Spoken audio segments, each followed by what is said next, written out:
And Khalwale, you know, the rock and hard place that you're talking about, the political impact and the hot potato, is you were saying that even if you were to give austerity measures, it would still have to pass through Parliament. If you had to cut budgets, and the same people you want to cut budgets from are the ones who are going to approve whether this finance bill passes through. Aren't we locked in a circumlocucious argument, to use them former AG's terms? Because if you cut down those budgets and go to the National Assembly, they simply won't pass it. You can see my fears at the beginning of the discussion about the politics of taxation. The reason why you see my brother Richard Onyonga rolling like a snowball is because of where I stand. It's not because he's an economist, but he's focused on the politics of taxation. Good enough. Many Kenyans know that one of the great thinkers, political thinkers of the past, Prime Minister Winston Churchill, spoke very strongly on the issue of taxation. And he said, trying to tax a country into prosperity is like asking a man to stand in a bucket and lift himself up. It's impossible. That was Winston Churchill. Having said that, so we can't tax ourselves to prosperity? No, you cannot. That one, there's no way. You cannot. You try it even now. Bring a bucket there. Stand in that bucket, hold the handle and go lift yourself up. How will you go up? So, where are we?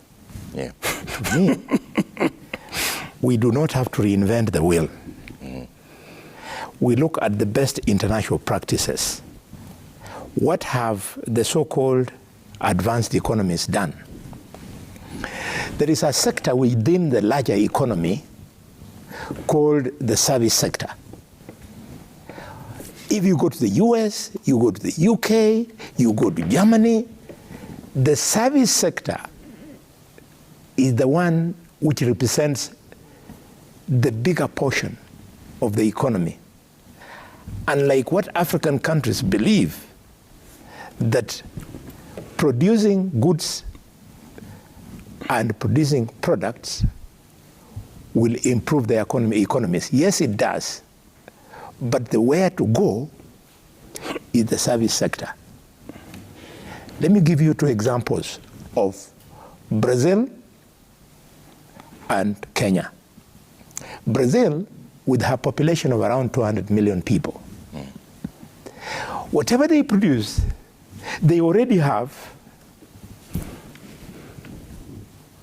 200 million people to consume.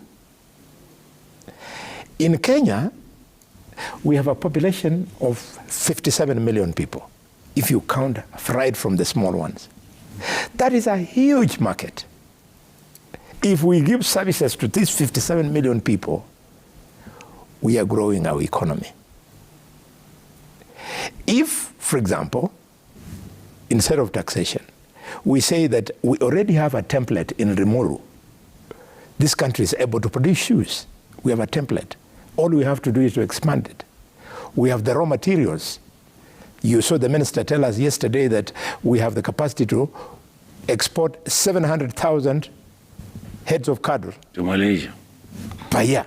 To India or to where? Malaysia. To Malaysia in a year. So these raw materials that we have, we can make shoes. These shoes, we start by selling to 57 million Kenyans. After that, we go into the expanded East African community economy, thanks to the common market protocol of the East African community. The new East African community market has got a population of 300 million people. And we are the big boys, completely unmatched. We can go there instead of me being forced to buy a shoe made from Turkey or Italy. And I hear, you guys can confirm, I hear that people in Turkey don't keep cattle. So they get they get our hides and skin. They take them there. Take them there, then they make shoes for us. Then and yet we are already able to have the to make the shoes. So we have the raw material. We have the raw materials. We have the template in Limuru. That should not be the case. No. So it brings me to the need for us to make gains on the service economy of the larger economy. Okay. How do we do that? That we can only achieve that by making government efficient. Okay. And having a populace that appreciates that what you pay for eventually comes back to you by way of service. I have seen, I go to hardwares and I'm in a crowd. You see the owner of the hardware says, unataka receipt? Kama utaki nikuuzie at a lower price. So the person who is refusing the receipt doesn't know that he is shortchanging the economy. Yeah. So you need this civic education to the public, make the government efficient. I know my brother, who is an economist, is very unhappy with David Ndi. Yeah. But Ndi was saying something very important. He was speaking to what becomes of the money which is wasted. He spoke to only one side. One of the areas where we think we waste money is government goes into seminars and retreats. So that's one way of wasting.